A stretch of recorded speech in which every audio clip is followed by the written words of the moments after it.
C'est sur cette parcelle agricole de 4 hectares que la thalasso de l'Armor-Plage devrait être construite. 3 bâtiments, 2 restaurants, 3 piscines d'eau de mer.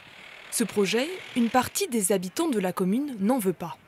C'est un monstre de béton à notre époque où on parle de réchauffement climatique, où il est utile d'aller vers la décroissance et d'éviter des projets pharaoniques qui ne sont plus dans l'air du temps, aussi bien au niveau du béton que de l'énergie, de la consommation de l'eau.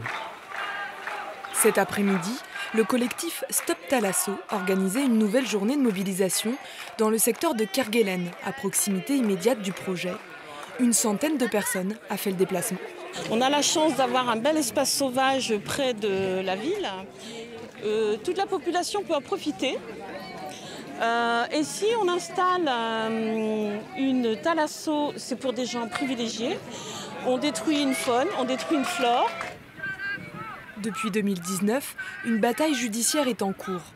Mais début 2024, le Conseil d'État a rejeté l'ultime recours de l'association. Aujourd'hui, les opposants sont dans l'attente de la demande d'autorisation de pompage d'eau de mer. C'est sur cette partie-là qu'on va pouvoir de nouveau faire un recours.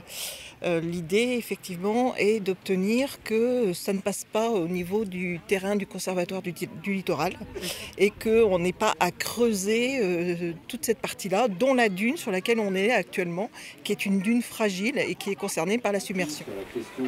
Le maire de la commune ainsi que Lorient Agglomération soutiennent, eux, la thalasso. Selon le PDG de Relais Thalasso, porteur du projet, la pose de première pierre pourrait avoir lieu fin 2025.